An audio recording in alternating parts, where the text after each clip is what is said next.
What's up, YouTube? Can you hear us now? YouTube. I know we got video going, but can you hear us? Hold on. What's up, YouTube? Can you hear us now? There we go. We got audio. All right, we got audio. Sweet. So yeah, we're getting ready for episode 55, YouTubers. We got a lot to talk about. I had a chance to go down to training camp and my first experience there. Had an interview with Ingraven for all you YouTubers out there and new followers from his page. Welcome. We appreciate the followers for sure. Yeah. Subscribe, share, comment. Absolutely. So let me get Facebook. Cheese Munchie says he hears us. All right. What's going on, Cheese Munchie? Get Facebook Live going, and then we'll hop right into the show. Scott is monitoring the YouTube comments, so if you've got any questions or anything you want us to talk about or answer, feel free. We'll be here all night. Maybe about an hour.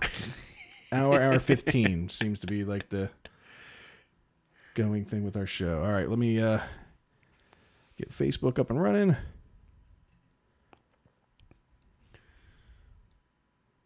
And boom, we're live on Facebook. What's up? What's going on, Facebook? We're getting ready to go with episode 55. Facebook meet YouTube. YouTube meet Facebook. Yeah. We are streaming both Facebook and YouTube. If you've got any comments or anything you'd like us to talk about for the show, as always, drop those in the live feed and we'll try to get to those as we can. Just trying to pull up that live feed now so that I can see those comments, and then we'll get going. I'm sure I don't even need to check the feed. I'm sure James is already in here. So what's going on, James? Appreciate you stopping by and oh, whoa. Turn that volume down, Fred. Come on now. We've got volume. Sorry for that, guys. Facebook is working. All right. James, we got the Raven's head in the background there. Hopefully you can see that James. now on the third cam. So we appreciate that, James. It's good catching up with you yesterday. We got a good show for you guys. A lot to talk about, a lot to get caught up on. A lot happened really right after our last episode ended, which we kind of expected. We were hoping we could break some of it to you while we were on live. As we were live, but unfortunately didn't work out that way. So you ready to get this thing underway? I'm ready, man.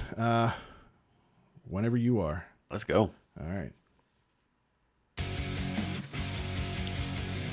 Today on episode 55 of Birdland BS, we're talking about practice is the name of this one. Fred went to Ravens training camp this week. Talk about that. Orioles trade scenarios that have happened or may happen. Baltimore's hosting a championship. All this and more on this episode of Birdland BS.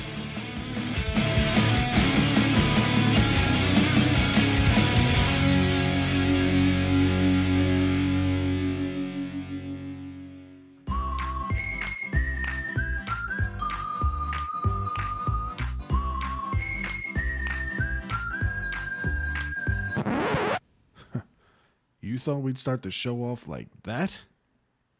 Birdland BS. Check it out.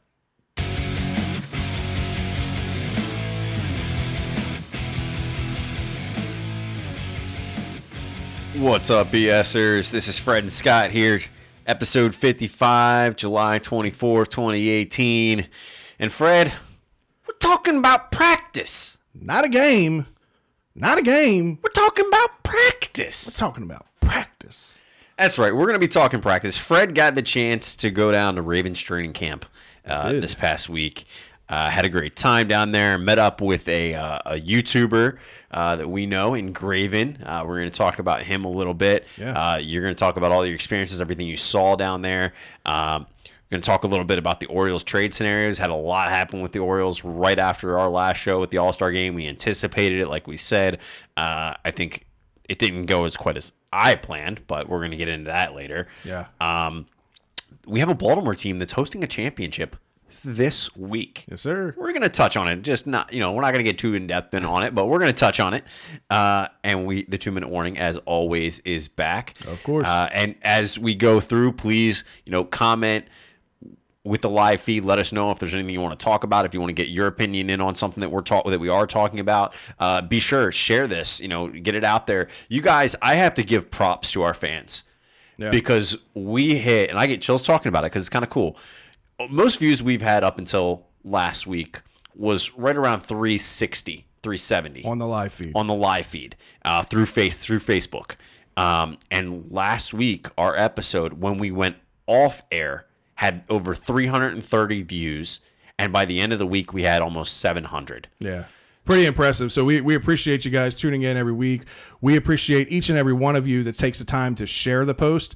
That's how we get our names out there, and that's how we grow this thing. So just clicking that share button, it does a world for us. So we appreciate it. Yeah, and for you YouTubers, subscribe, to our channel if you aren't already. Comment, share it on all the social media sites. Cross-reference and go over to check us out on Twitter. Go over to check us out on Facebook. For Facebook, go check out YouTube. Go check out Twitter. Definitely drop us a line. We love to hear from you, and we love to go on topics that you guys like to hear about and want to hear us talk about. So, Fred, I got to turn this over to you because you had a blast. I had a chance to go with you. I had some other commitments, right. But you had a blast at Ravens training camp. Tell us what you saw. Yeah, man, it was it's quite the experience, and you hear him talk on TV all the time about the castle. This place is a legit castle. I mean, it's a fitting title. It's mammoth. Let me ask this: were there turrets? No turrets. Nah. No turrets. But my wife will tell you it's not a castle. Then the structure is it's unbelievable. It's something you got to see. Pictures don't do it justice. But yeah, I mean, what was a crappy few days of weather ended up holding out perfectly for me that day. Literally as we left is when the rain finally started. So kudos to that. That was great.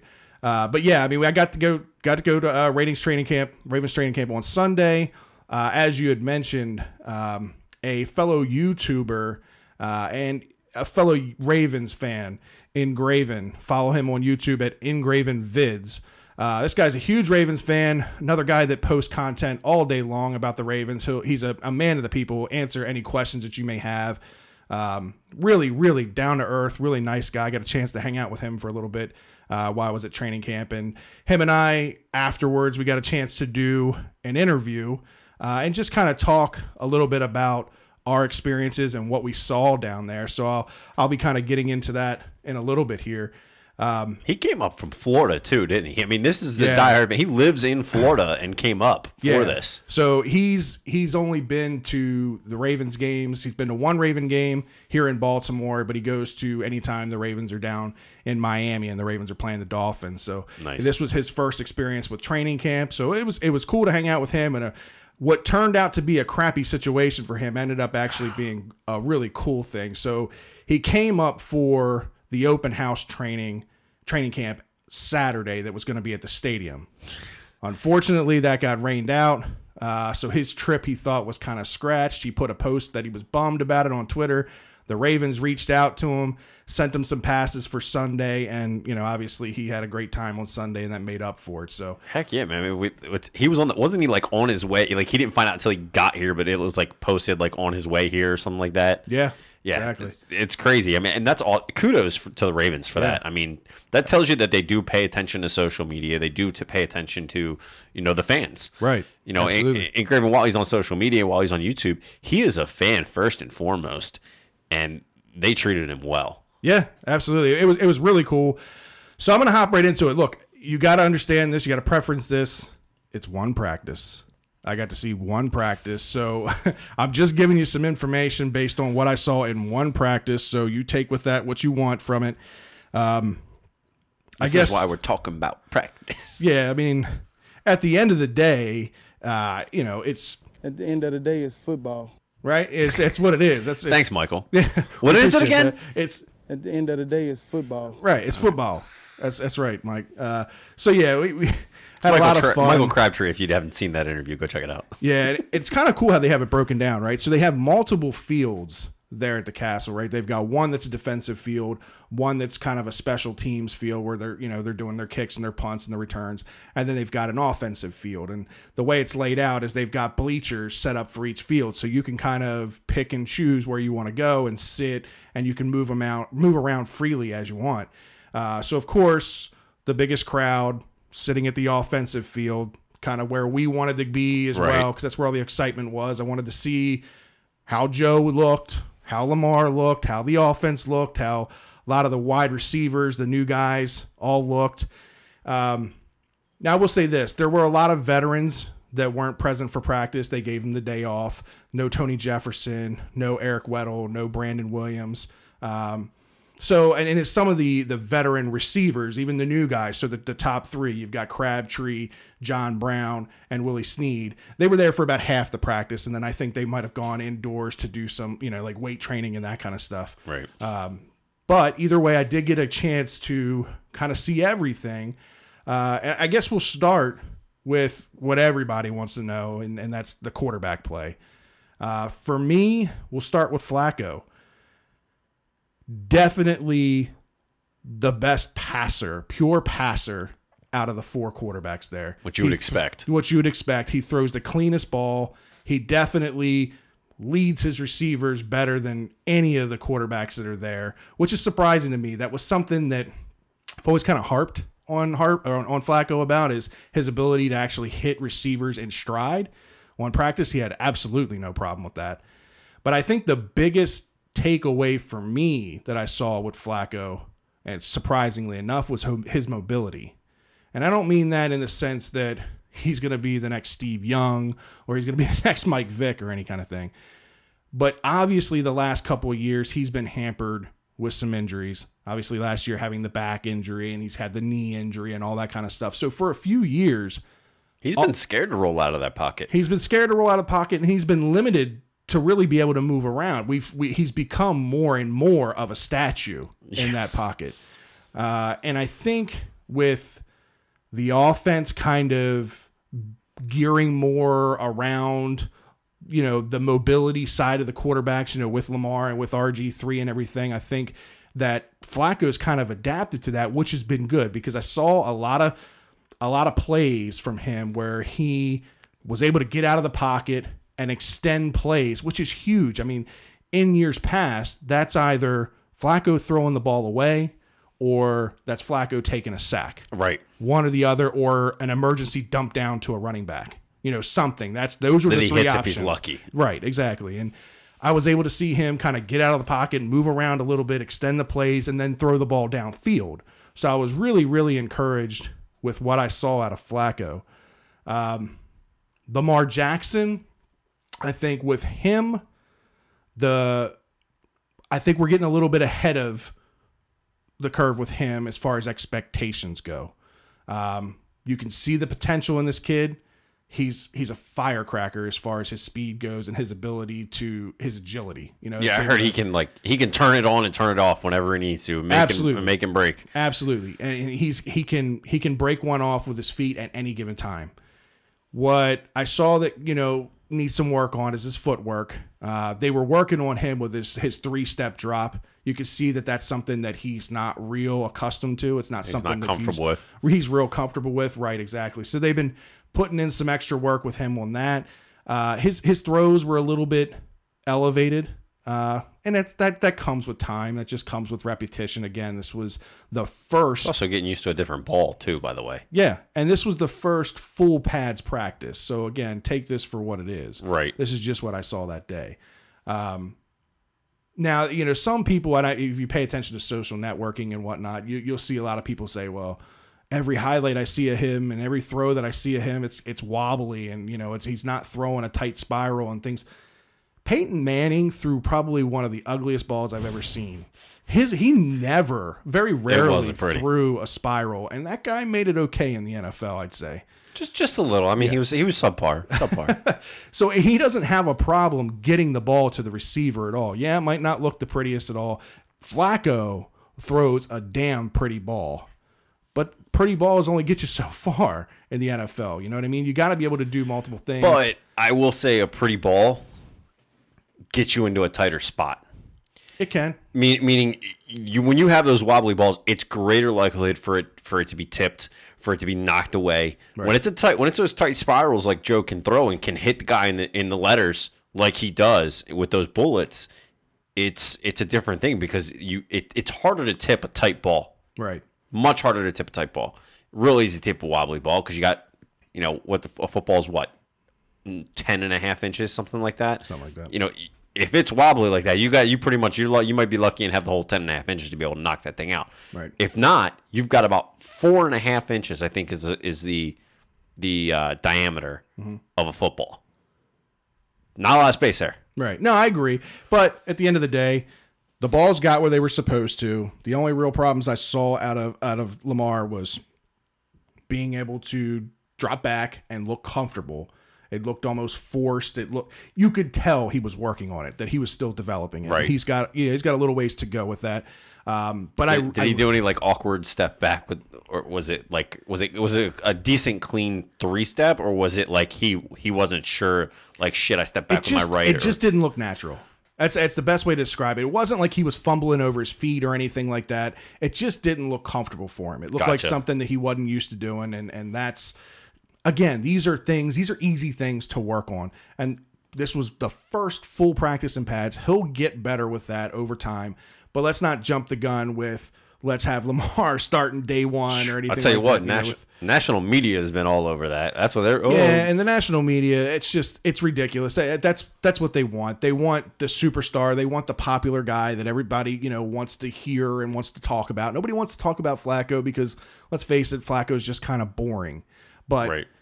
If you're any kind of real football analyst or just being real with what you see, Flacco is light years ahead of the rest of the quarterback, room on this team right now. Right. Not to say that down the road that won't change, but as of right now, Flacco's light years ahead. And you can tell development can do a lot for guys. So right, and you can tell Flacco's motivated. I mean, to see him out there, throwing the ball like he was, looking as comfortable as he was, as confident as he was. I really only saw maybe 1 or 2 bad passes from Flacco the entire practice.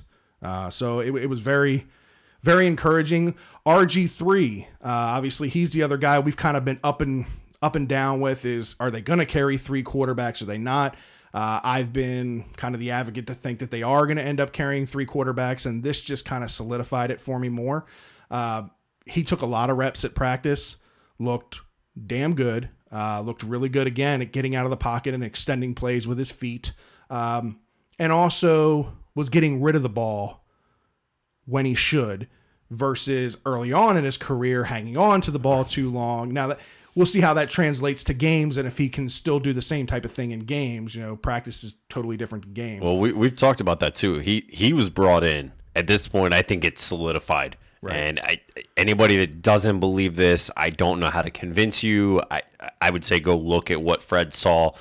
Go look at the practices. Go to the next open practice, because everything that is being said, everything's being seen is he was brought in to show Lamar, look, I'm changing my ways because look where it got me. Look where it put me. Exactly. And Lamar is an RG3-esque quarterback in his young age, but he's got to learn and not make those mistakes. If he doesn't make those mistakes, he can be what RG3 was expected to be. Right. No, I absolutely agree with you. And I think the biggest thing that I liked about RG3 and what I saw out of RG3 was he was there after practice.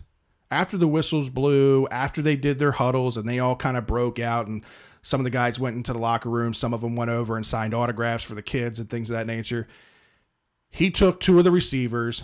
He went down to the corner of the end zone and was just throwing fade pass after fade pass after fade pass in the end zone. He had his wife out there hiking him the footballs out of a gym bag, and he's just one after the other. You can wife tell, of the year right there. You can really tell this guy's humbled and he's focused and he's determined. Whether that works out here in Baltimore or not for him, I don't know. I mean, I still think that they're going to carry 3 for now. What that means in the future for them, I don't know. But you can see that this guy is truly motivated. I mean, you make a good point. If he's showing well and he shows well in preseason, he could become trade bait. Right. He could very easily become trade bait, and he only cost you $1 million to get something. Exactly. Somebody's quarterback goes down. I mean, that's actually pretty smart of the Ravens, not just from a standpoint of what we've talked about, but that's a different aspect that we haven't exactly hit on too much. Is the potential if he's doing well and looking well, and somebody needs a quarterback, here's a guy ready to go. Right. And that just we hold all the chips at that point. You've got a ready to go quarterback that's he's got to go learn a different offense. Right. But his arm's ready. His feet are ready. His mind's ready. Hadn't played in a while. The guy's about as healthy as he's going to be, at this point in his career. And he definitely still has some gas in the tank. That's for sure. He's still a younger guy. To the point of with quarterbacks, just bringing up that side of things, if somebody does go down and needs a quarterback, the first thing everybody's going to turn to is Colin Kaepernick. Right. Colin Kaepernick's been out of football for how long? A. B. Do you even know if Colin Kaepernick, if his arm is good still? Yeah, well, that was always the question mark with him. But I'm saying, is it so cold now? Has he been throwing on the side? We don't. Nobody knows this. But now you have the ability to have a chip that says, "Look, we've got a guy that's ready to go, but it's going to cost you, and it's going to cost you big." Absolutely. So that's definitely a different aspect that we could look for. But one thing I wanted to ask you what you saw was kind of two parts. I want to get into the wide receivers first. Okay. Because Joe. Going into the season, it was said, these guys are basically being gotten for Joe. If Joe can't succeed with these guys, at least, or perform at a higher level with these guys, then Joe's done. Right. Right? What did you see out of the wide receiving core, at training camp? What I know the main guys weren't there, but what did you see of the kind of the guys that are on the cusp? No, actually, the main guys were there for the first half of practice. They just didn't play the entire half. Right. The little bit that I got to see out of those three, Michael Crabtree's the real deal. This guy is about as fluid can be in his route running. He's got hands as soft as butter. And you can see that he knows how, very, very much like Anquan Bolden, he knows how to use his body to keep defenders away from him and to keep their arms away from the ball and make the contested catches. That's huge. Flacco didn't have that last year. That's always been a thing of Crabtree's, too. He's always been a physical wide receiver. Absolutely. And he doesn't talk with his mouth a lot. Right. He's physical. He's a big physical wide receiver that, to your point, he goes out there and he blocks guys out. Right. Yeah, so I mean, I was I left there very impressed with what I saw out of Crabtree. First time I'd ever got to see him, in real life. So it was really cool to see him. Willie Snead, John Brown, didn't really see a whole lot out of them. They just kind of were running, slants over the middle and just basic routes. They weren't doing anything. And it was a lot of... Don't give them anything too complicated. That, and it was a lot of one-on-one drills with them. They weren't doing anything where they were lined up in 11-on-11. Okay. So I didn't get to see how they did against, corners and safeties and playing against a true defense. How hard can they cut and stuff like that? Yeah. So it's hard for me to really give an opinion on those two. But what I was really going there to see with this wide receiver group was the young guys, some of the younger talent, because we know pretty much 4 wide receivers guaranteed to make this roster. We know Crabtree, we know John Brown, we know Snead, and we know Chris Moore. Those 4 guys are pretty much locks to make this roster. Outside of that, there's a jumble of wide receivers that could potentially go one way or the other. One guy that I really wanted to see, because once we got into the draft and we got down to the 5th round and we hadn't picked a wide receiver yet, and we got this guy out of UCLA, Jordan Lasley, I was kind of excited about him. You were high on him when we did our show. I was. I think this guy's got a lot of big play potential. But I was able to catch up, like I told you in an interview, with Ingraven. And that was one topic that we spent a little bit of time on, was talking about Jordan Lasley and what we saw. So I'm going to play that for you. You said he had something interesting to say. Yeah. Speaking of rookies, one guy that I was kind of high on when the Ravens picked him, and I thought he was a value pick later on in the draft. But somebody that I honestly left camp today with some question marks around was new wide receiver Jordan Lasley. Mm-hmm. Yeah, lastly, when they put him at kick return, he had the drops. When they put him at receiver, he had a couple of drops. And more so toward the early training camp. But as time went on, he was getting more comfortable and was starting to catch everything. But, yeah, that if right now I had to come up with a list of the top 6 receivers on the team, he wouldn't be one of them. I agree. Just based off of today alone. Right. Because I feel like Crabtree, Snead, John Brown, Chris Moore, and Tim White, and then and Jaleel Scott. Right. I feel like those guys, based off of today alone, they are definitely ahead of him. Because today definitely wasn't a good day for him. Not at all. No, it definitely wasn't a good day for Lasley. Like you said, he muffed a few kick returns, dropped a couple passes. I mean, you could see the guy's got big play ability, and but his hands are just a big question mark. And Lord knows we've got enough of those on these teams, and we've been dealing with it for long enough that we don't need another guy who's got question marks with his hands. And that's exactly right. I mean, that was what we saw. He had a couple of missed, punt returns and a missed kick return. He also had a couple of drops at wide receiver. I have to stop you. The man himself, Ingraven, is in YouTube live right now. What's going on, man? He says, "What's up?" And he gives a round of applause as he came in. Yeah, we played perfect timing. Great clip there, and I didn't get to meet you, Ingraven. But what's up, man? I love the videos, love always the updates on the Ravens, and what your thoughts are on things. So definitely keep in touch and have him on again at some point. Yeah, absolutely. But yeah, he said it perfectly there. Too many drops, and just that was our number one concern. That's one of our biggest issues for the past couple of years is wide receiver drops. And now, granted, like I said, it's just one practice. He's made, on the flip side of that, some other practices. He's made some really big plays. So he does have big play potential, but just what I saw in that one practice alone did not sit well with me. As you guys kind of talked about it, but we don't need another Butterfingers on this team. We don't. We're already paying one of them too much. Now, one guy on the opposite end of that I was excited to see and did not disappoint was Tim White. This guy caught everything coming his way, everything kick, punt, thrown to him, no problems, no bobbles, no nothing. He's got game-changing speed. You can see the shiftiness, the stop and go speed. This guy, he could bring a lot to this team, not just at the wide receiver position, but at the return, in the return game. You have him and Chris Moore as your kick and punt returners.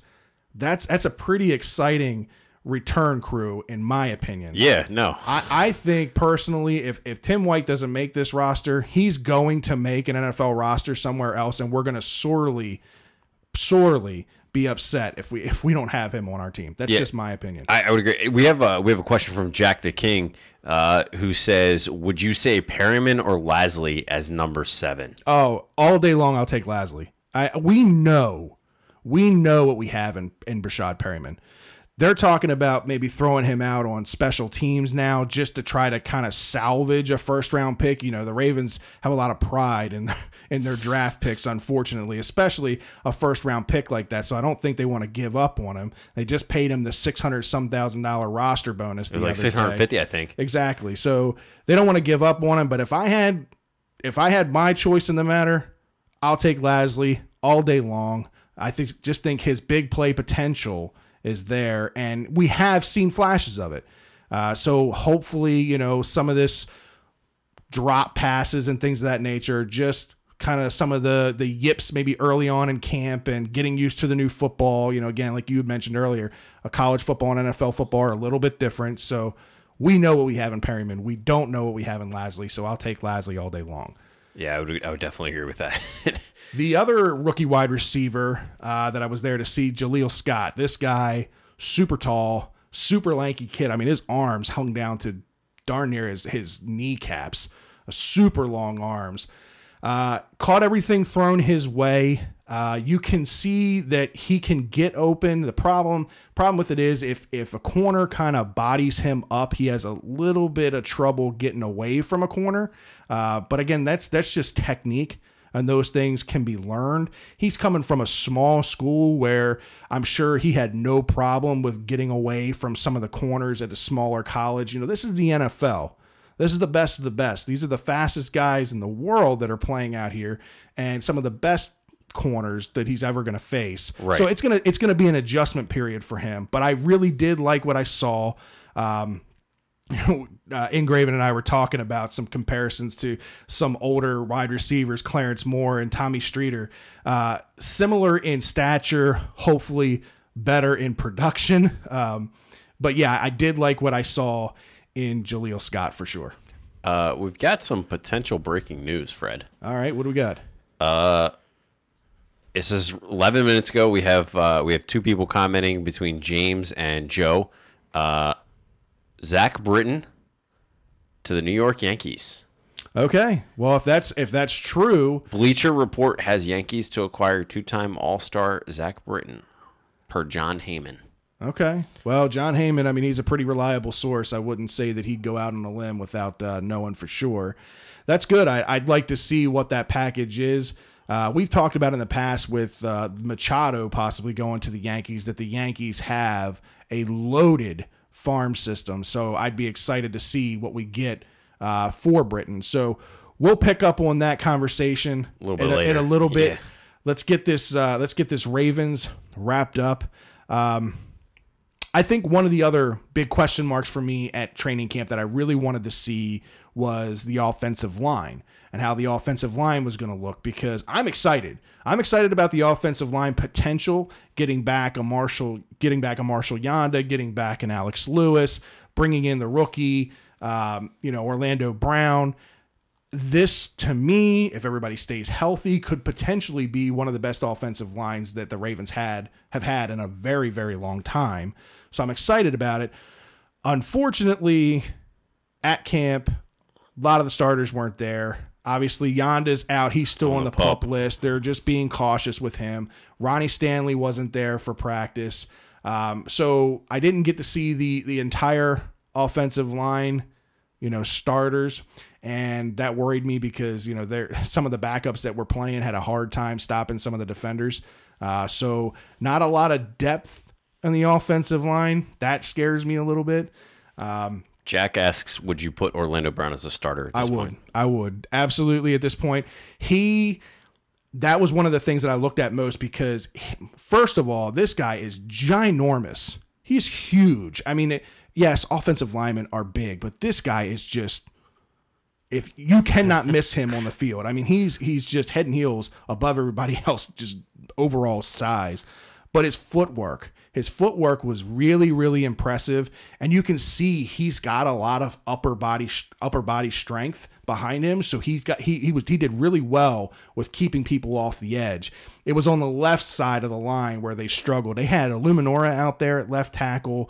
So they didn't have James Hurst out there. Like there were a lot of question marks, and then obviously Ronnie Stanley wasn't there either. But I did like what I saw out of Orlando Brown. So yes, at this point, what I saw in one practice, I'd have him starting at right tackle come week 1. I think really that early. Yeah, you get him right in there. Absolutely. All right, that's good to know. The one encouraging thing on the offensive line that I saw was they're kind of up in the air about what they want to do with the center position. There's been a lot of talk about Alex Lewis and then Matt Skura and, the back and forth between them playing guard and center. And I got to see a little bit of both. I personally think Alex Lewis is a better center than Matt Skura, but I also think Alex Lewis is a better left guard than Matt Skura. He's just a better player. He's a better overall offensive lineman. So I think the more important position is center. Center is kind of, the captain of the offensive line. He controls everything with that offensive line. And when he was in there, I didn't see anybody jumping off sides or anything like that. So to me, in the little bit of sample size that I saw, I think I would have Alex Lewis as the center. Just personal opinion. So it's a different route that I think most people would have expected. Yeah. But if he's playing that well and he's performing that well, and you think he can be that leader, to your point, your center is ultimately your leader. They've got to be on the guys on the right, on the guys on the left, to make sure he can't be going right and the guy on his left is coming right at him. Right, exactly. Or, it's got to be. If he's going to the right, and the guy on his right can't be coming right at him. Right. Unless you're double teaming the guy that's coming at you on that side. But I think you're right. I think there definitely has to be some shore up of that offensive line overall. Yeah. And you've got to put the guys at the position that they're going to perform the best at. Yes, you may have there may be another spot that he can perform at, but you can fill that. You need to put him in his best position where he's going to benefit, where you're going to benefit from his position the most. Right. Yeah, no, I totally agree, but that was kind of my take on what I saw in a little bit of sample size from the offensive line. To get into the defense would be kind of unfair because a majority of the defense really wasn't there. It was a lot of just the younger guys and some of the bubble guys that I don't think will actually make this roster. But a couple of guys that stood out to me on the defensive side of the ball. One, first day of practice, full pads, Jimmy Smith was out there. Going full at it in 11 on 11 and looked good. Please don't let him get hurt. Please. A big question mark for me and one that I was kind of disappointed in what I saw, second-year corner Marlon Humphrey. I don't know if it was just he had a bad day or if he was just having a rough practice. I don't know what happened, but again, 11 on 11 drills going against the 4th, 5th, and 6th wide receivers. They were having a field day against him. Specifically, Ackland, the undrafted wide receiver. I mean, he had a couple of passes on him, one of which ended up getting a pass interference call against Humphrey, and another one that went for a touchdown. So Humphrey had a little bit of a rough day, but I'll give him a pass. What he did last year, obviously, he was great as a rookie. It's just a matter of getting back into football shape, I think, for him. He's also, to your point, if he's not out there with the guys that he would normally be out there with, I mean, right.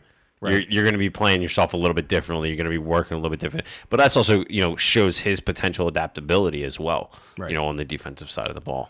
We, Ingraven and I did have one guy that we left there thoroughly impressed with, and I'll let you listen. Now, you, like I said earlier, you kind of sat on the defensive side for a little while. I didn't get a chance to sit on that side of the field and watch anything kind of go down there. What was your impressions of the defense? Did you see anything that stood out to you on that side of the ball? Deshaun Elliott. Yeah. Deshaun Elliott. That guy, I forgot exactly who the tight end was, but there was a play where Flacco threw the ball to the tight end and Deshaun Elliott whacked him. He laid him out. I think that was probably one of my favorite plays of the training camp today. Yeah. He just, wow, that guy. I've heard a lot about him. I don't really watch college much, so I don't know how he was in Texas.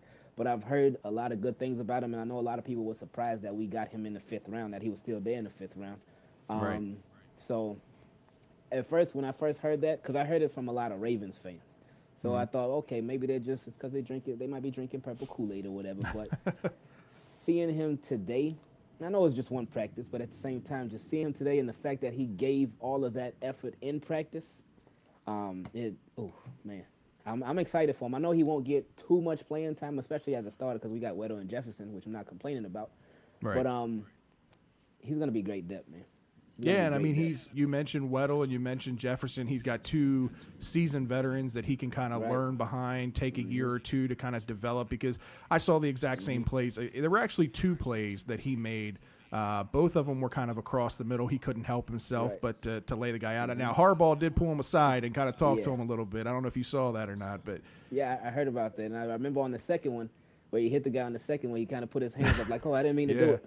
Right, so, exactly. That was funny, man. Yeah, and just to kind of dig into that a little bit further, Deshaun Elliott, he reminds me a lot of a Bernard Pollard. He's going to be a thumper. This guy's going to be a big hitter. The one I'd say knock on him with that is that he's a swing and miss kind of guy. Sometimes he's going to go for that home run play, you know what I mean, the big hit, or go for the big play, and he's going to get burned. So hopefully that's something that, here with the proper coaching and things of that nature, he can develop and learn that. But I like the potential and what I saw. I think he was a 5th or 6th round draft pick himself. Yeah. So to get that kind of production from a 5th or 6th round guy, I'm excited what I saw out of Elliott. The only thing I didn't like was he tends to lead with his head, and that's going to get him in trouble real quick. It's going to get him in trouble real quick, and it's going to get him quite a few penalties. And I think that's what Harbaugh was talking to him about when he pulled him aside. Because Wink Martindale talked after practice. He liked the effort, loved the effort. It's just technique. Yeah. And technique is something that can be taught. So I'm excited what I saw out of Elliott for sure. I'd say he was probably the highlight of the defense. For me, the only other thing that I that stood out to me defensively, and one thing that I was keeping an eye on was Kamalei Correa. This guy is on the bubble whether he's going to make the roster or not. When the Ravens drafted him, they ended up moving him from outside linebacker to inside. Yep. That hasn't worked out for the last couple of years. Now with Wink in there, he's kind of moved him back out to the outside, and you can see he's more comfortable. Oh yeah, how much more comfortable he is, how much more natural he is as a pass rusher than he is in coverage. Right. He was in the backfield a few different times. We didn't get to see him much in coverage, so I don't know how he's going to do with that, but I think Kenny Young, the guy we mentioned last week from UCLA, he's going to help on that, and we didn't get a chance to see him. He wasn't suited up for practice, but I did like what I saw out of Kamalei Correa. Yeah, no, that's definitely it's nice to hear that we've got some depth at these positions that we haven't had depth at, on the defensive side of the ball in the past few years. We're getting some comments just to acknowledge them. Some people really like the setup that we've got going here. I appreciate it. Appreciate all you guys on YouTube following us and chiming in. Yeah, and Facebook. What's new for you guys this week? We threw that third thing up there, so you guys were able to see the setup this week as well. We did have two questions about Lamar Jackson. You did touch on that earlier. Yeah. But one person did ask, how soon do you think Lamar Jackson gets put in? Is it this year if Joe goes bad? Is it next year? I think you and I both agree it's going to depend on Joe. Yeah, I don't see Lamar Jackson starting on this roster at all this season. No. I really think we're going to see a motivated Joe. We're going to see one of the best years that we've ever seen out of Joe because he's got Lamar pushing behind him. We will see some Lamar Jackson packages, and that's one thing I didn't mention. We did see that in practice. There were a few plays with Joe and Lamar both out on the field. Lamar kind of lined up in the slot, then called into formation and did some like triple option type stuff. So there are some trick plays, and you might see, like I said, in closer games where we need that one big play, that type of thing. You might see 2 or 3 plays a game with Lamar Jackson, in the huddle. Or on the field. But as far as the everyday starter, he's still at least, in my opinion, a year away, possibly even 2. Think kind of Aaron Rodgers and Brett Favre. I'm not comparing Joe Flacco to Brett Favre in any kind of way, but I think personally that it's that type of situation. If we want the best out of Lamar should get that time to develop. He's got a long ways to go. I know people are getting excited because Marty Morningwig went on his press conference and said he's way ahead of the curve. Baby steps with this guy. We're all excited to see him. I know we all want to see him play. I know we're kind of bored with Joe Flacco and that kind of thing. But I'm telling you, I really think fans are going to be impressed with what they see from Flacco this year. Some fans out there are going to be bored with Joe Flacco even if he wins another Super Bowl. Yeah. I mean, it's what you get. But that's because of Joe's, to your point, Joe's demeanor. And we talked about that before. Joe's just more laid back, and I think you're going to see, Jackson's more animated and, potentially vocal, and it's going to come. I think it comes down to Joe. What's Joe do? And I think your first 3 games are what determines Joe's season. If Joe comes out, it's training camp. You're saying he's looking crisp, he's looking cleaner than he did last year. That's great, but it comes down to game time. First 3 games, if he's not out there performing, I think you have somebody come in. Is it Lamar or is it RG3? Well, that depends if you have to trade RG3 or if you keep him, if you're bringing him on. Depends on a lot of different things, but I think it's got to be something where you have to sit and wait back for what Joe does. You can't leave Joe in all year if he's flailing.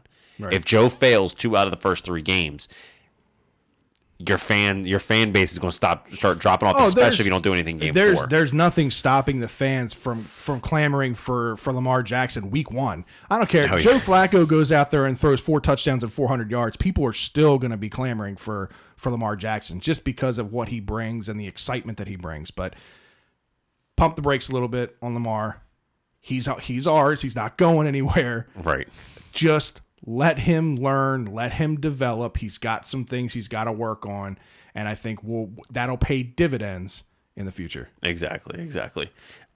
Just you kind of hit on some injuries. We saw that there was Hurst had a soft tissue issue. Yeah, he ended up returning to practice today.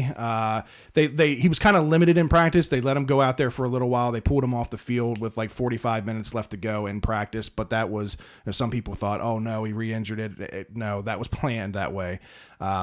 These are just some nicks and bruises. Harbaugh used the word calluses the other day in his post game or post conference after practice, and that's a good word for it. Like these guys.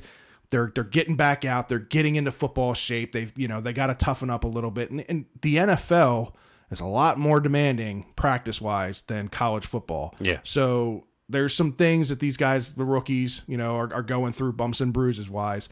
But I've heard statements in the past that such statements, and I don't know that you even know. I've heard that 2-a-days are nothing compared to an NFL practice. Right. No, that's absolutely true. So yeah, I mean, we'll see. Like I said, they're just small injuries, nothing to really worry about. I'm excited for the tight end crew. I think that Hayden Hurst and Mark Andrews are going to bring another dimension to this offense.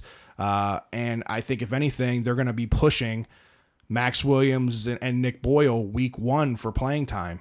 Some people think that that they deserve to be thrown right into the mix, and it's gonna depend on how they do in the preseason. If these guys can come in here and show that they can build a rapport with Flacco in the preseason, we may see the rookies lined up week 1. Yeah, no, absolutely. We had a comment on Facebook. Joe commented and said, RG3 is still looking for his knee. He should ask Nada for it back. I'll tell you what, that knee did not look like it was bothering him the other day. I'm telling you, he was moving around good. Definitely, like I said earlier, the healthiest that RG3's been in a very long time. Yeah. If you build it, he will come. That's right. If you build it, they will come. Yeah, they better start building. They started building last week. When we went off the air, there was a lot of rumors for the Orioles that they were going to trade Machado to the Dodgers, and it finally came to fruition the next morning. Yeah. Manny Machado is traded to the Dodgers for a 5 prospect package. There's a lot of back and forth on this. I think they got less than what they should have. There's people yes, and I'll kind of run through this really quickly. I want to talk about these prospects for a minute. The big name that everybody talks about is Yusniel Diaz. He's a top 100 prospect. He's actually in the top 50. Mm-hmm. Good player. He's 6'1", 195 pounds out of Havana, Cuba. So far in Tulsa AA this year, he's had 220 at-bats. He's hitting .314. 420 OBP, 905 OPS. That's through 59 games. He's got 10 doubles, 4 triples, 6 homers, 41 walks, 8 stolen bases. Kid's got speed. He's a contact hitter, which everybody has always said, he's a contact hitter. I thought it was great in a futures game. Kid hits 2 home runs in a futures game. He's got power potential. No, he absolutely does, and that kind of showed it. So I think we got a good haul with him. He's a top 100 prospect. He does well. Where it starts to go down, in my opinion, is some of the additional guys that we got. So we got a right-handed pitcher, Dean Kramer, 6'3", 180 pounds out of Stockton, California. He was the 14th round pick in 2016 by the Dodgers. Right. He started 1 game in Tulsa AA this year and 16 games in Single A. So mind you, this kid's been with them for over 2 years, and he was still in Single A. Overall this year, he's 7-3 with 2.93 ERA.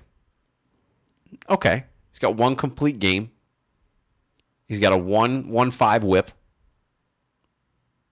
And he's sitting on 32 walks and 7 home runs.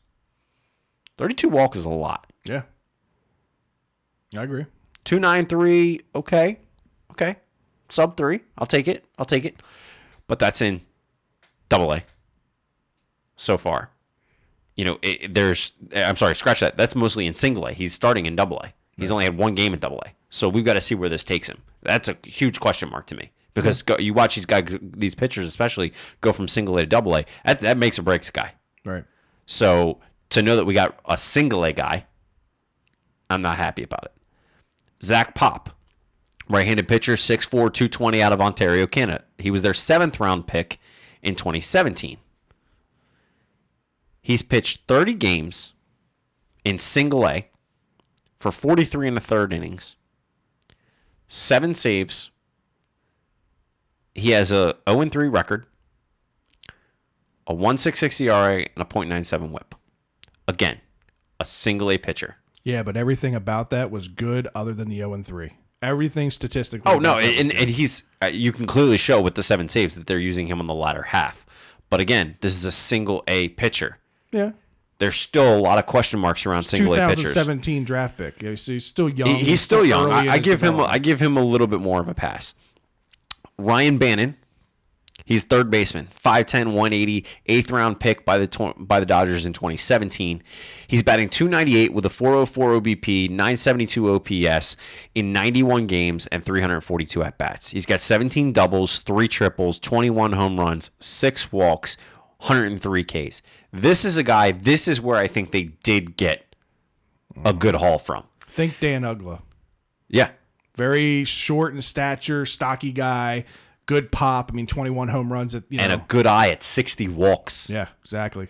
60 walks is big. 103 Ks, but 60 walks. Right. I'll take it. The last guy was Breivik Valera.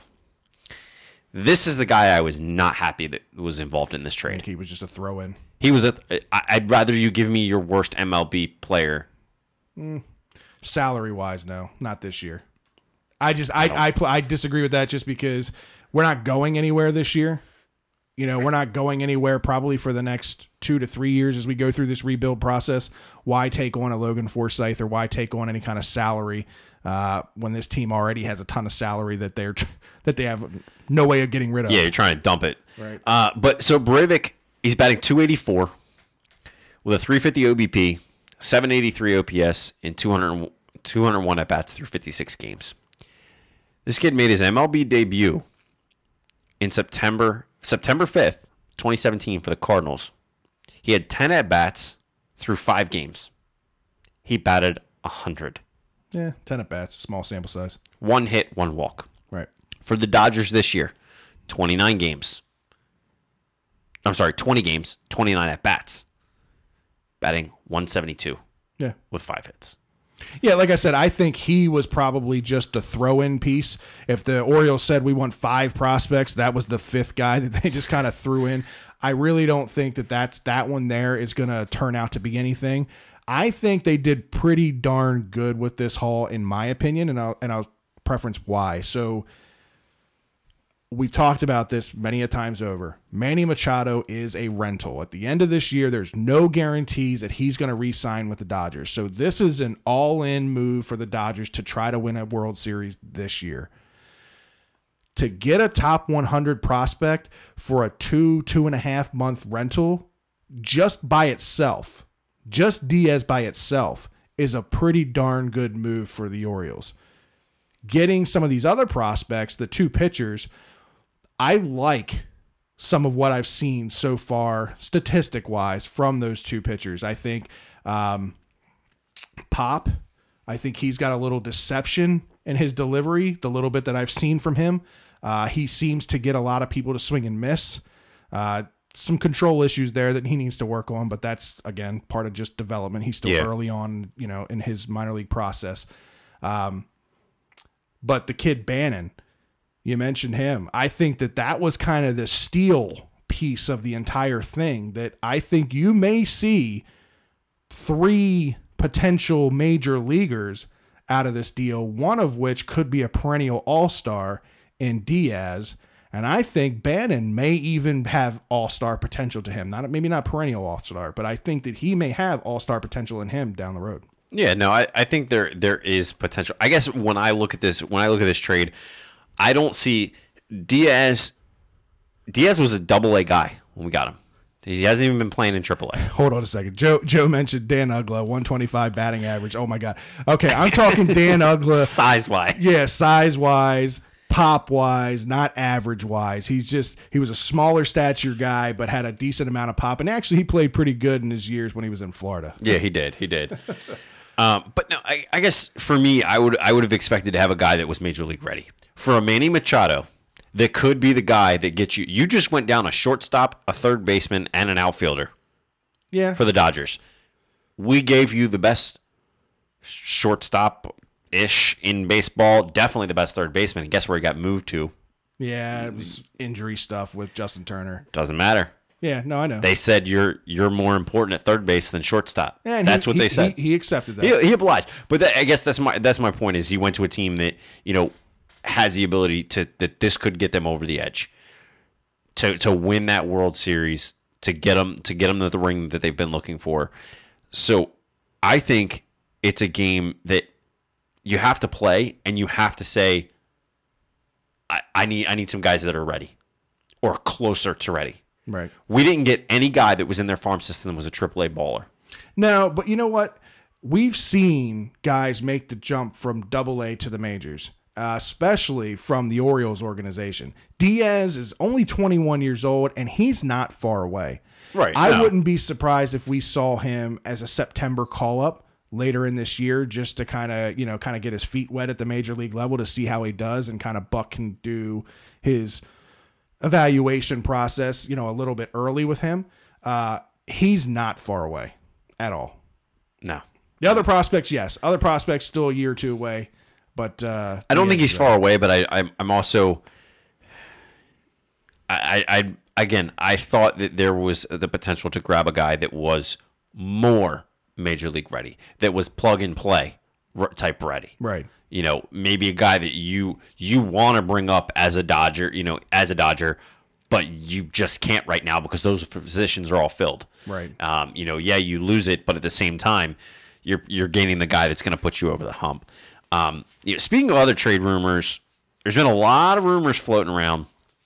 We just talked about the rumor with Zach Britton coming out that the Orioles and the Yankees are coming to a potential agreement involving Zach Britton. God, I don't want to have to face that.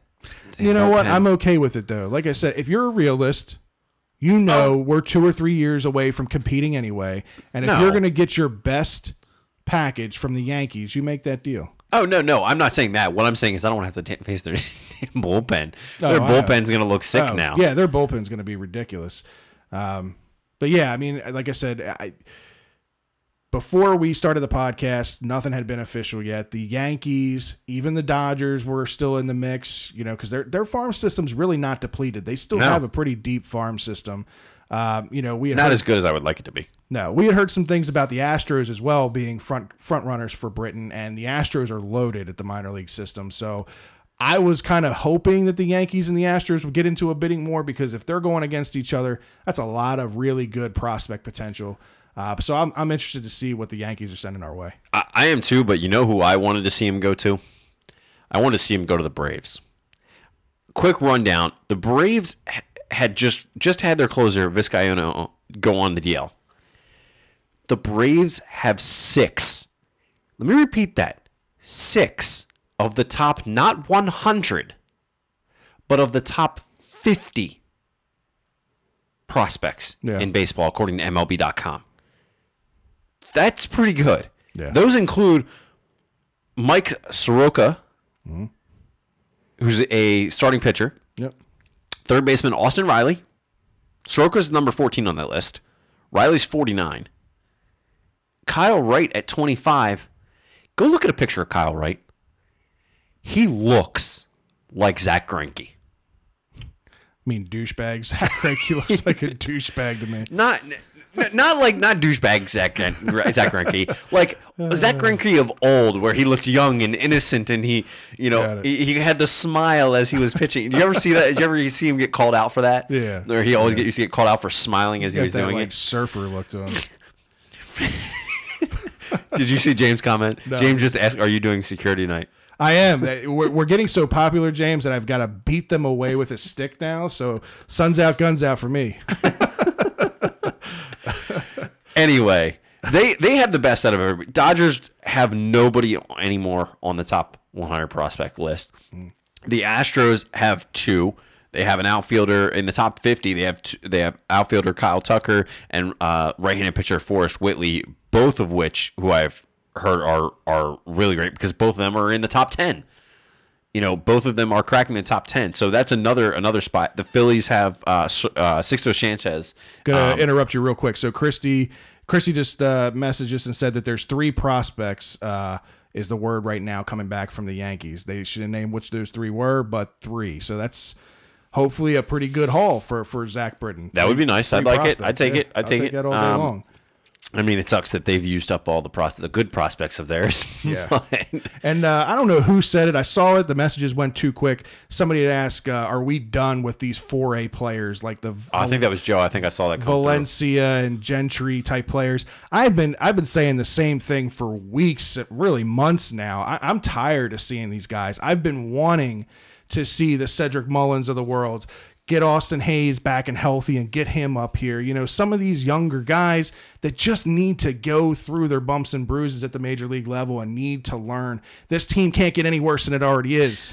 This team can't get any worse. Can it? Can it? We can have a bunch of Chris Davises. Well. You asked, I'm answering. Only one, shame on me. Well, but the other thing that kind of comes out with that too is, Duquette came out this week and said that ownership is given the green light on a rebuild here. Right. And it's finally good to hear something. Finally. How long did it take? So here comes 3 prospect names from Christy. Dylan Tate, Cody Carroll, and Josh Rogers.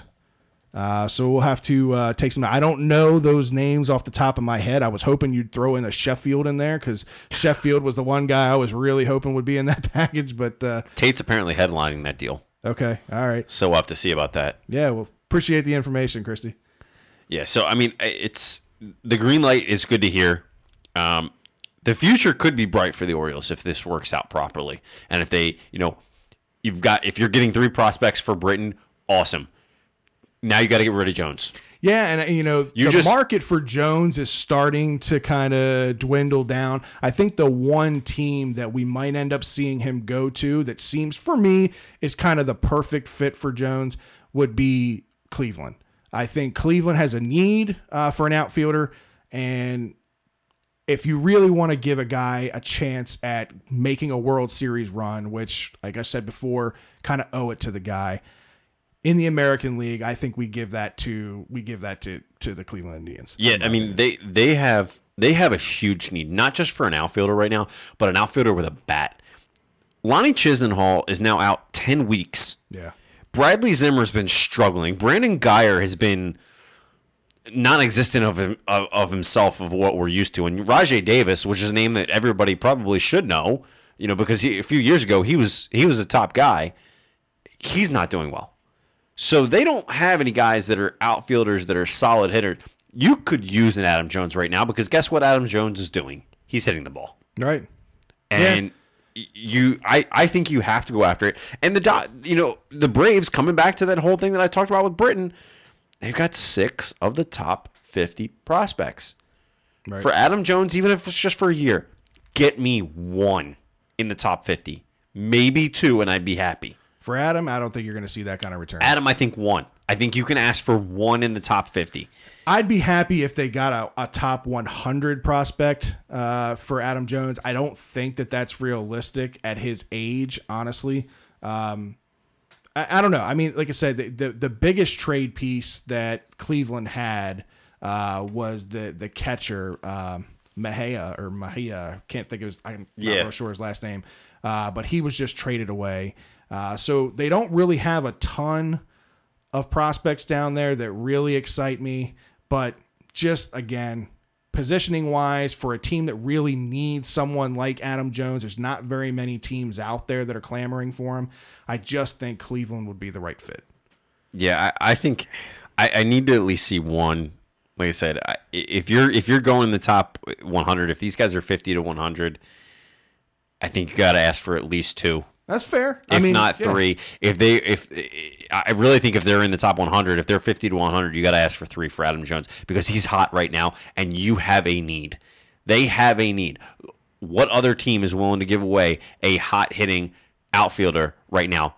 That's not a team that's contending. Yeah, Captain America. We saw him in the World Baseball Classic a couple years ago. Robbing his own teammate. When you get a motivated Adam Jones and you get somebody, I think you put him in a change of scenery, you put him back in a playoff race, I think you could see a really good second half from Adam Jones. So I think wherever he goes, he could be an exciting player for a team. Yeah, I mean he's going to be huge for them. Wherever he goes, but I think you have to do it. Joe says trade Trumbo. I'd love to, but I don't think anybody wants him. I don't know. Trumbo's had a decent year since he's come back from injury. There might be a team that comes calling. You're not going to get anything for him. No. But at this point, for Trumbo, just to dump the salary, I'll take a bag of balls just to get rid of him. Not that, I have anything against Trumbo, but kind of going into our next topic, I think the biggest news really right now for me with the Orioles was the Dan Duquette press conference. Yeah. Some of the takeaways from that press conference to me are more important to this team's future and this team's growth than the deal and what we got back for the Manny Machado trade. For ownership and for management to come out and say that they gave the green light on a rebuild. They use that word. That's not me. Yeah, no, that was Dan's word in that press conference. And that's coming from upper management. That's huge. Yeah, no, it absolutely is. You can't overlook that fact because we've been clamoring for it. Right. We've been saying ownership needs to step out. Now, I wasn't happy that it was Dan. I would have much rather preferred that it was one of the sons that came out and said something. But at the same time, it scares me that they let Dan come out and say it. Meaning that you think that he's part of the plan for the future, and yes. That scares you? Yeah, I agree. It was kind of a head scratcher for me because you can look at it one or two ways. You can either look at that as that's basically them saying, okay, we're taking the handcuffs off of Dan Duquette. Because let's be honest, Dan Duquette's been handcuffed a bit by ownership in what he can and can't do. By Brady. Well, Brady, upper management, whoever you want to say it is, he's been handcuffed. So that, to me, was either them saying, all right, we're taking the handcuffs off and we're going to let him do what he wants to do. Or you could look at it the other way and just say Dan was a puppet up there just kind of relaying the message for the future of the team. But I think knowing the Angelos and knowing the son, I think he would have come out personally himself. Yeah. And said something if Dan wasn't part of the future. And look, I know I've been hard on Dan Duquette. You've been hard on Dan Duquette. Every Orioles fan out there has really been hard on Dan Duquette, and rightfully so. I mean, the crap that went on with the Toronto Blue Jays thing, it was awful. He'll never live that down, and I'll never let him live that down. I just think... Not to mention true baseball fans know that all the moves that put the Orioles in the position that they were didn't come from Dan Duquette. They came from Andy McPhail. Exactly. But here's the thing, and this is what I mean by handcuffs, right? So the international draft picks, that wasn't Dan Duquette's decision. That was above his pay grade. Yeah. They're gonna allow that now. They're gonna start spending money on international scouting. The lack of funds and allotment to scouts in general has been something that Duquette was handcuffed with. And they're gonna spend more. These are all things that came from that press conference that to me are much, much bigger and much more important to this team's future and this team's growth. You know, you've got exciting players out there in the international market, and we haven't even been a player in that market for years. This trade, we get one of the biggest prospects from Cuba in Diaz back. So if that's real, if everything that came from that press conference, everything that was said is true in that press conference, I'm excited for the next couple years to see how that trends out. Yeah, you got to see how it trends out. But like I said, the biggest thing that scares me is that this is Dan's in for next year. You know, maybe it's a 1-year extension. Maybe it's a long-term deal. I don't know, but I don't I have an uneasy feeling with that side of things.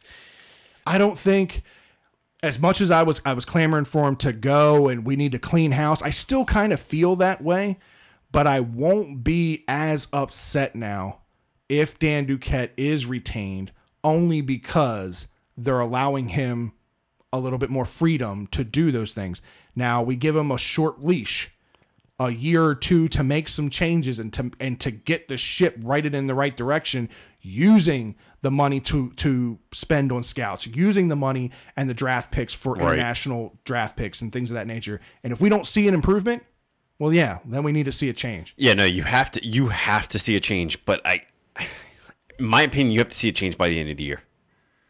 If you don't see a change by the end of the year, if you don't see his movement, if you don't see changes in scouting, if you don't see the full up and down start of the rebuild this year, and Dan's not pulling the trigger on things that he should be pulling the trigger on, yeah, I think that tells a story. If he does, I'll give Dan all the credit in the world. I just don't. Dan has a track record of not pulling the trigger when he should. Right. No, that's very true. Very true. These trades, I like the Manny move so far. I like at least I'm not a big fan of all the prospects in the full return. I do like that we finally made that move. Yeah. It was needed to happen. I like the Britton move now. I think the next step is Adam. You owe it to Adam, but you also owe it to your organization for what you can potentially get back through Adam. I agree. And I think overall, it's something that Dan's got to prove himself, and he's got to prove it real damn quick. Look, I'm excited. A silver lining in what has been an awful season and an awful year for the Orioles and the Orioles organization. We're finally seeing the moves that need to happen. Yep. As much as it hurts, as much as it hurt me to see Manny finally go and to see him suit up in another uniform. He's one of my favorite players. And yeah, it sucked.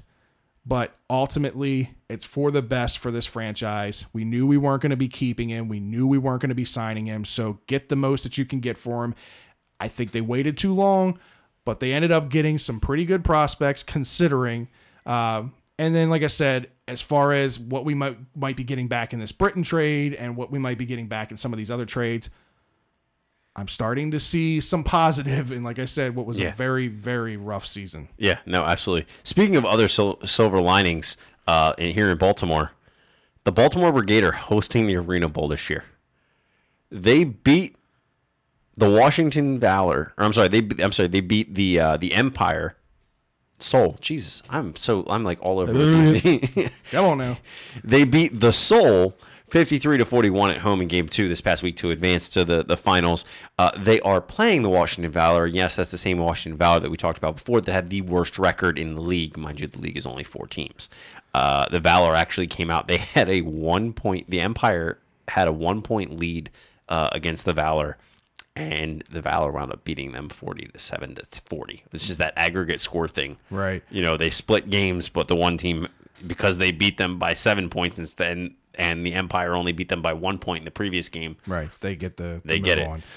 So it's crazy. Saturdays is the actual Arena Bowl. It's Saturday, July 28th, 7 p.m. Royal Farms Arena. I actually looked it up. The tickets range anywhere from $14 to $45. Get down there. If you want to see some fun football, go down to the Brigade, watch it. It's a championship game. Let's get down there. We can go down there as a group. You guys want to send a text? I'll go down there with you guys. Whatever you want to do. I'm going to the O's game, but O's game. Ugh. Who wants to watch that? Let's go watch some winning football. Yeah, right. I know. But yeah, that's exciting. Brigade in the championship, and they're hosting their very first championship game Saturday. So very exciting. Yeah, absolutely.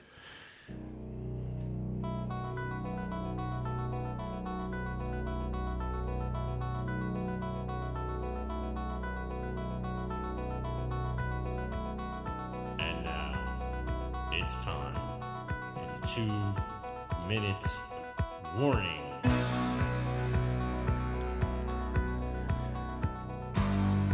All right, Fred. You know what time it is. It's time for the 2-minute warning, sir. It's your turn this week, and your time starts now. All right.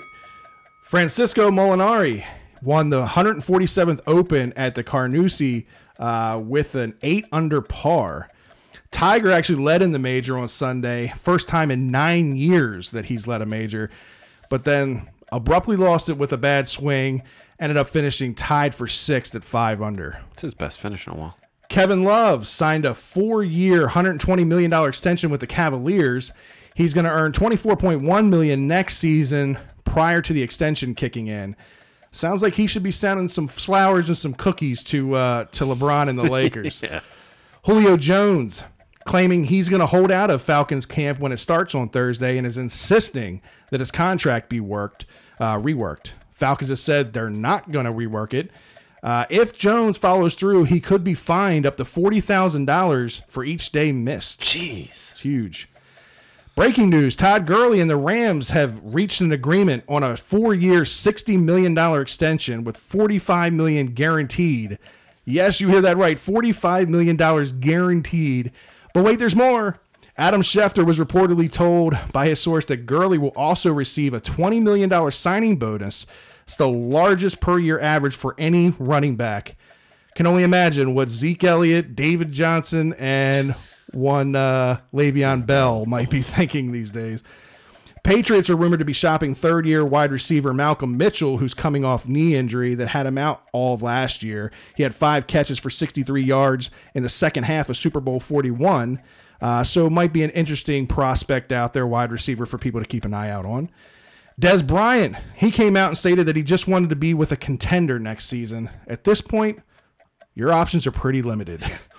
Anthony Rizzo made his pitching debut last night with 2 pitches. He is the first left-handed throwing player to ever play first base, second base, and third base, and also pitched during his career since George Sisler, who's last played in 1930. Yeah, did you see those pitches, by the way? I did. It was actually lollipops. They had 2 fielders come out and pitch. Oh, really? Yeah, the other guy was throwing like 50-something. It was crazy. At least when Davis comes in, he's throwing heat. Speaking of Davis, James chimes in and says, Orioles traded Davis for 2 boxes of balls to the Yankees. Oh, I'd be happy. 2 boxes of balls? Oh, my God. That would be a steal of a deal.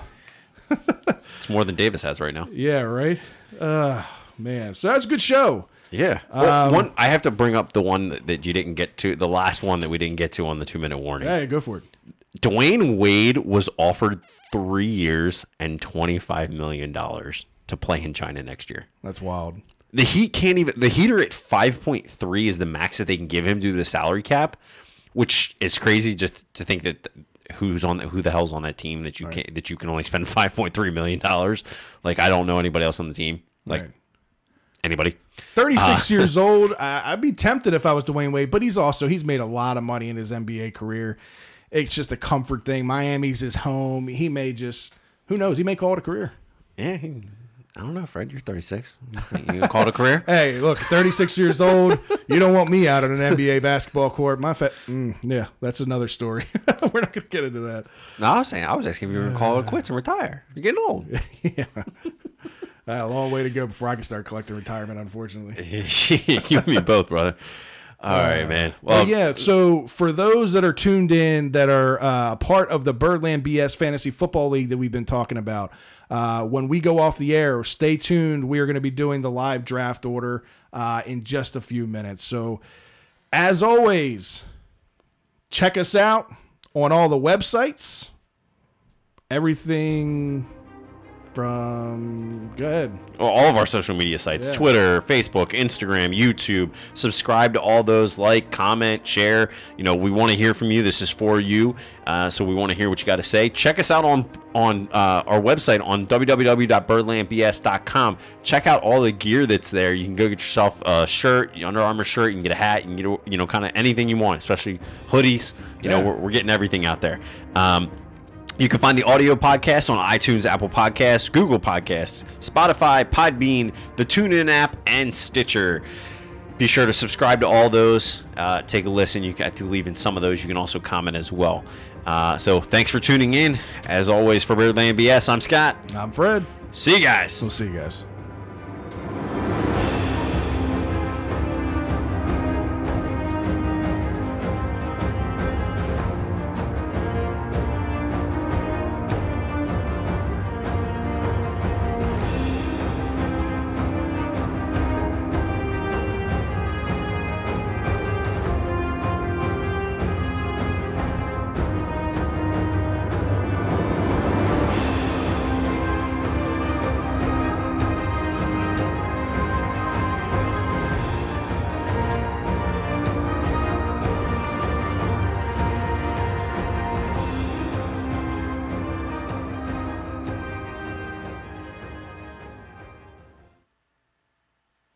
All right, that's a wrap. It's a wrap.